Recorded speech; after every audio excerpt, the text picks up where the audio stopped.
Mike Anderson stood in his backyard on a warm Thursday evening, gazing at the dilapidated, above-ground pool that had been there since he bought the house 5 years ago. The setting sun cast long shadows across the faded blue liner, highlighting every crack and tear that had developed over the seasons. It had seen better days. The liner was cracked in multiple places, the pump made an ominous grinding noise whenever it ran for more than an hour, and the metal frame had begun to show worrying signs of rust along the southern edge. "Another summer of fighting with this thing," Mike muttered to himself, running a hand through his dark hair, still damp with sweat from his unsuccessful attempt to balance the pool chemicals. He'd spent nearly 3 hours trying to get the pH levels right, only to discover another leak in the filtering system that had rendered his efforts pointless. At 42, Mike had initially loved the idea of having a pool when he purchased the modest 3-bedroom ranch in Oakwood Heights. The real estate agent had touted it as a backyard oasis, and during that first summer, it had lived up to the promise. He'd hosted barbecues where neighborhood kids splashed happily while adults chatted around the grill. But as the years passed, the novelty wore off and the maintenance became more burden than the enjoyment was worth. That evening, Mike sat at his kitchen table with a yellow legal pad, meticulously calculating the costs. Replacing the liner would be $1,200 at minimum. The pump needed to be completely replaced, another $500. The filtering system was on its last legs, $350. And that didn't even account for his time or the weekly chemical costs that seemed to increase every season. $3,000. Mike circled the figure at the bottom of his calculations and leaned back in his chair. $3,000 for something I used exactly 4 times last summer. His decision crystallized with unexpected clarity. The pool had to go. For the next 2 days, Mike threw himself into research with the same thoroughness that had made him successful as a project manager at the technology firm where he worked.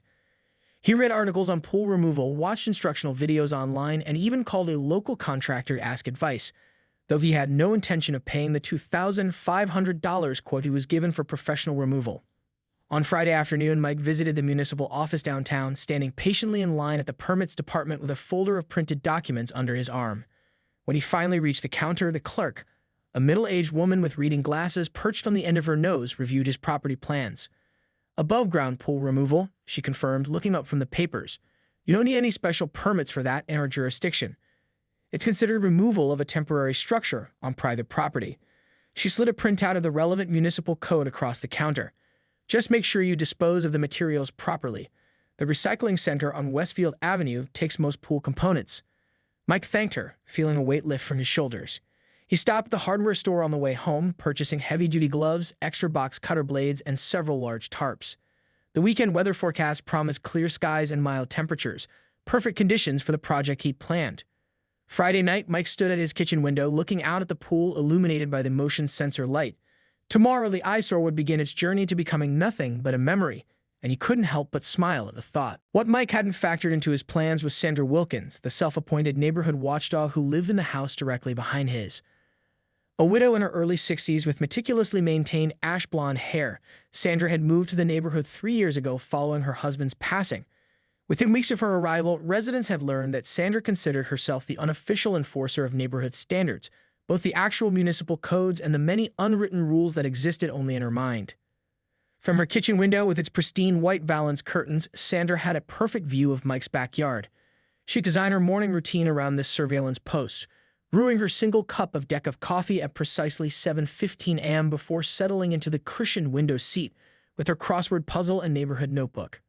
The notebook, a leather-bound journal with community observations embossed on its cover, contained detailed records of activities she deemed suspicious or inappropriate.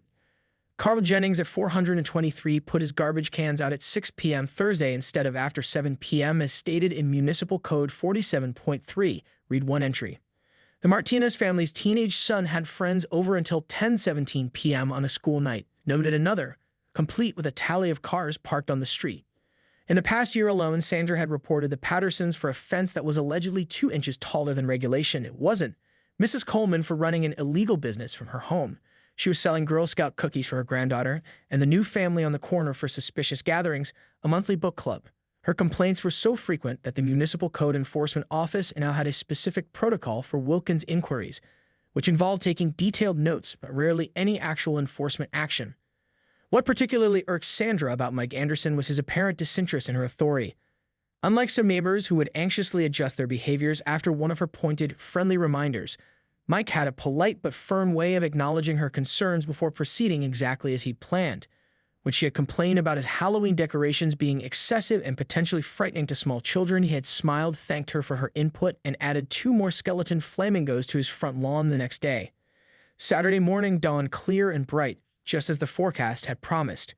Sandra was at her post by 7:10 a.m., 5 minutes earlier than usual due to a mysterious banging sound she heard from Mike's direction. Peering through her window, she watched with narrowing eyes as Mike emerged from his garage dressed in work clothes. Faded jeans with a worn leather tool belt and a gray t-shirt already showing sweat marks despite the early hour. "What is he up to now?" she murmured, reaching for her cell phone when she spotted him carrying an alarming array of tools toward the pool, a reciprocating saw, bolt cutters, and what looked like a small sledgehammer. Sandra's pulse quickened. Property values were her religion, and anything that might threaten them was heresy of the highest order. Without hesitation, she navigated to her phone's camera app, slipped through her back door, and crept along the fence line. Finding a gap between 2 wooden slats, she positioned her phone and began documenting what she was certain must be a violation of at least 17 different municipal codes. "Got you," she whispered triumphantly as she zoomed in on Mike testing the blade of his reciprocating saw. This wasn't just about rules anymore. This was about justice. Mike began the process methodically at 7:30 a.m., starting with the tasks he'd outlined in his handwritten checklist. First priority was dealing with the remaining water. Though he drained most of it the previous evening, about 6 inches of stagnant water still pooled at the bottom, tinged green with the early signs of algae that had prompted his final decision.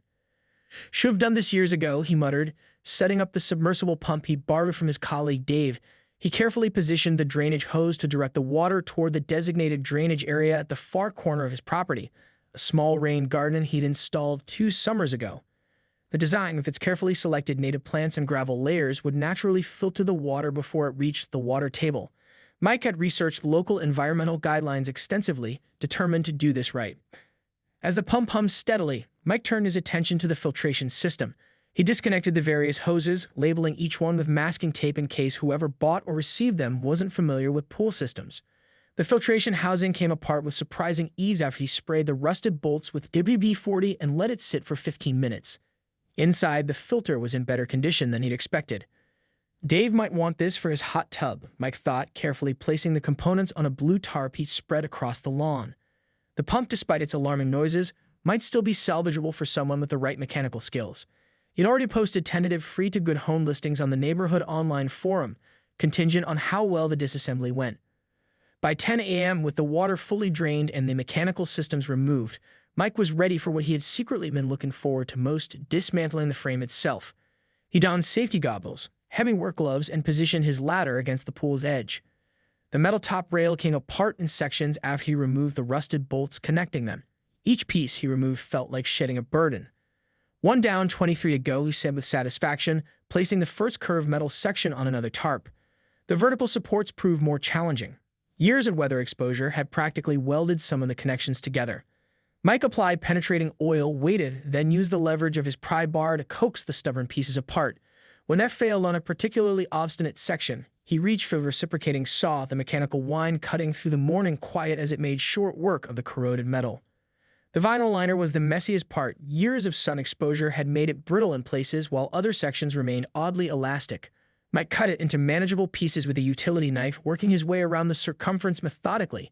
Beneath it, he found a protective sand layer that would need to be shoveled away, but he was surprised to find the ground underneath in decent condition. He might not need to bring in as much topsoil as he budgeted for. There was something undeniably therapeutic about the destruction. Each component removed represented hundreds of dollars saved in future repairs, dozens of hours reclaimed from maintenance. Sweat soaked through Mike's t-shirt, and his muscles burned pleasantly from the exertion, but he felt lighter than he had in months. By noon, he had dismantled more than half the structure. The different materials were neatly sorted on tarps for proper disposal.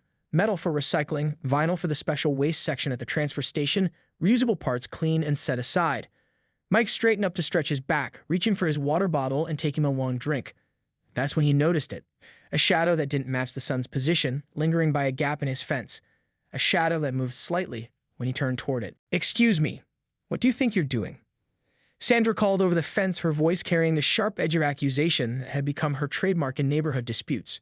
She stood with perfect posture, one hand clutching her phone and the other resting on the fence top as if staking a claim to the boundary between their properties. Mike set down his tools deliberately, removed his work gloves, and wiped sweat from his forehead with the back of his arm before responding. He'd been expecting this, not specifically from Sandra perhaps, but he'd anticipated some form of neighborly curiosity about the project. "Good afternoon, Sandra," he said, infusing his voice with a calm he didn't entirely feel. The morning's physical labor had left him pleasantly tired but not in the ideal mood for confrontation. "I'm removing my pool. It's been leaking and the repair costs aren't worth it anymore." Sandra's eyes narrowed, scanning the dismantled components spread across his yard like evidence at a crime scene. Her gaze lingered on the reciprocating saw, the piles of metal frame pieces, and the sections of vinyl liner. "This is clearly a major construction project," she stated, as if announcing it for an invisible jury. "Major demolition requires permits. You can't just do construction without proper permits. That's against code regulations." Mike took a slow breath. "Actually, I checked with the municipal office yesterday. Removing an above-ground pool is classified as dismantling a temporary structure, not construction. It doesn't require permits in our jurisdiction." He gestured toward his patio table where he left a folder with the printouts from his visit to the permits department. "I have the relevant code sections if you'd like to see them." Sandra's mouth tightened into a thin line, the deep wrinkles around it becoming more pronounced. The offer to show her documentation was clearly not what she'd expected or wanted. "While there are noise ordinances," she pivoted, her voice rising slightly, "that power saw is disruptive to the entire neighborhood. The Johnsons have a newborn, you know." "The Johnsons moved to Colorado last year," Mike corrected gently, "and the noise ordinance allows for residential projects between 8 a.m. and 9 p.m. on weekends. I specifically waited until after 10 to use the saw to be considerate." For a moment, Sandra seemed at a loss, her certainty wavering visibly. Then her eyes fell on the drainage hose still snaking its way to the corner of Mike's yard. "You're illegally discharging pool chemicals. That's environmental contamination," she declared, her voice regaining its confident edge as she raised her phone to take another picture. "The EPA has strict regulations about. I neutralized the chemicals over the past week," Mike interrupted, his patience beginning to fray despite his best intentions. "The pH is balanced, and I've routed the drainage to my rain garden, which is designed specifically for filtering runoff." Again, completely within regulations. Sandra's face flushed, a mottled red creeping up from her neck to her cheeks. Her free hand curled into a fist at her side. "Listen here, Mr. Anderson. I've lived in planned communities for 40 years. I know code violations when I see them, and this," she gestured expansively at his yard, "is absolutely unacceptable. The property values in this neighborhood will be affected by your irresponsible DIY projects." Mike's diplomatic reserves were depleting rapidly. "Sandra, this is my property, and I'm well within my rights to remove a feature I no longer want. I've done my research and taken all the proper precautions. We'll see what the authorities have to say about this," she snapped, her thumb already scrolling through her contacts list. She turned abruptly, marching back toward her house with the stiff-backed determination of someone absolutely certain of their righteous cause. Over her shoulder, she called, "I pay taxes in this municipality, and I expect the regulations to be enforced." Mike watched her retreat, shaking his head slightly before turning back to his project. He picked up his gloves again, wondering how long it would take before city officials or police would arrive. One thing was certain. He intended to get as much done as possible before the inevitable interruption. An hour and 17 minutes after Sandra's dramatic exit, Mike had glanced at his watch when she marched away. A white and blue police cruiser pulled up in front of his house. Through the windshield, he could see two officers inside, seemingly in no rush as they finished what appeared to be a conversation. One of them laughed before opening his door. By this time, Mike had made considerable progress. The entire metal frame was disassembled, the liner was completely removed, and he had started shoveling away the sand layer beneath. He even managed to list the salvageable parts online, receiving 2 inquiries already about the filter components. Mike set his shovel aside and grabbed a clean rag from his workbench, wiping his hands as the officers unlatched his front gate. Their relaxed postures and casual pace immediately told Mike this wasn't a high-priority call. The taller officer, a black man in his 40s with close-cropped salt and pepper hair, led the way. His nameplate identified him as Officer Davis. Following a few steps behind was a younger Hispanic officer with a neatly trimmed goatee, Officer Rodriguez, according to his badge. "Afternoon, sir," Officer Davis called as they approached, his tone conversational rather than confrontational. "Got a call about some construction work?" Mike nodded, grateful for the matter-of-fact approach. "My neighbor called about me removing my own pool," he said, gesturing toward the dismantled structure and the neatly organized piles of materials. "I've been at it since this morning. Making good progress, I think." Officer Rodriguez surveyed the scene, whistling softly. "Looks like a big job for one person. My brother-in-law paid nearly $3,000 to have this removed last summer. That's exactly why I'm doing it myself, Mike replied with a smile. Got quotes ranging from 2,500 to 3,800. Figured my sweat equity was worth saving that much. Officer Davis had moved toward the patio table where Mike had left his folder of documentation. Mind if I take a look at these? Not at all, Mike said, reaching for the folder and handing it over. I checked with the municipal office yesterday. Since it's an above-ground pool, technically a temporary structure, removal doesn't require permits in our jurisdiction. I've got the property plans and the local ordinance information printed out right there. Davis flipped through the documents with practiced efficiency, pausing at the highlighted sections of the municipal code. Rodriguez, meanwhile, walked the perimeter of the work area, bending occasionally to examine the dismantled components. Looks like you're handling the disposal properly, too, Rodriguez noted, pointing to the sorted piles, separating the recyclables from the landfill stuff. Mike nodded. The transfer station has specific requirements. Metal goes to recycling, vinyl to the special waste section. I've got a friend with a truck who's going to help me haul it tomorrow. Officer Davis closed the folder and handed it back to Mike. Well, everything seems in order here. He glanced for the fence separating Mike's property from Sandra's. We get calls like this more often than you'd think. People don't always understand the difference between what requires permits and what doesn't. There was something in Davis's tone, a hint of weary familiarity, that made Mike wonder if this wasn't the officer's first interaction with Sandra Wilkins.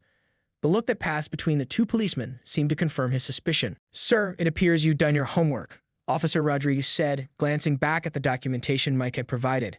He seemed genuinely impressed by Mike's thoroughness. Most people don't bother checking the municipal codes before starting projects like this.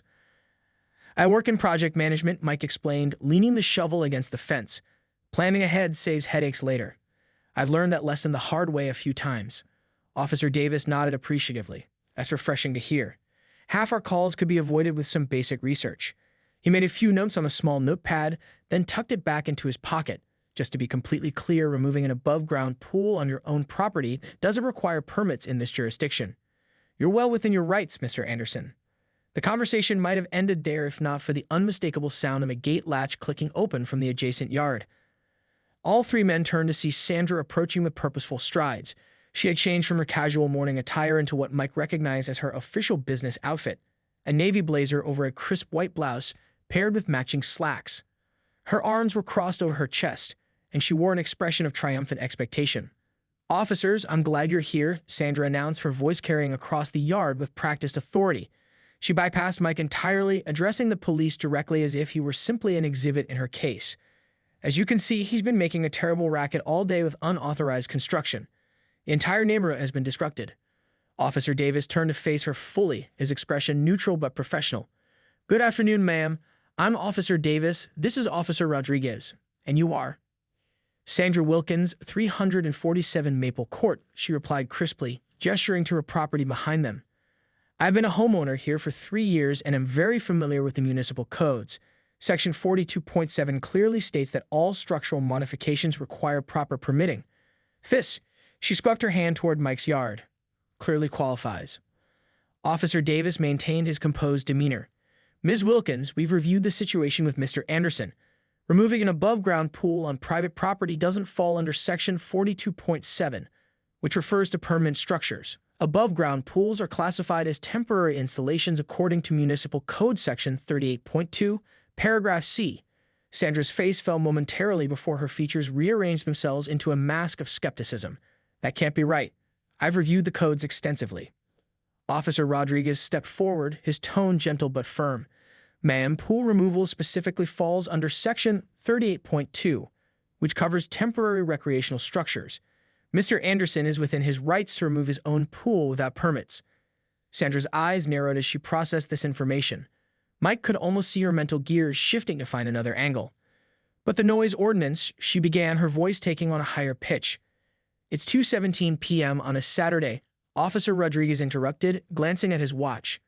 The weekend noise ordinance doesn't take effect until 9 p.m. Between 8 a.m. and 9 p.m. on weekends, reasonable construction and maintenance noise is permitted. Sandra's mouth opened and closed. For a brief moment, she seemed genuinely at a loss. Then her gaze fell on the pile of sand Mike had begun to shovel into a wheelbarrow. He's disrupting the ground soil. There could be utility lines. The utility lines are clearly marked on his property plans. Officer Davis countered smoothly, nodding toward Mike's documentation on the patio table. And the depth of an above-ground pool foundation doesn't reach utility line depth regardless. Sandra's face had begun to redden, a flush rising from the collar of her crisp white blouse. "This is about property values and neighborhood standards," she insisted, her voice rising slightly. "An unsightly construction zone is detrimental to all of us who've invested in this community." Mike, who had been watching this exchange silently, finally spoke. "It'll be finished by tomorrow evening, Sandra. I'm planning to put a paver patio where the pool was. Should look much better than the old pool did."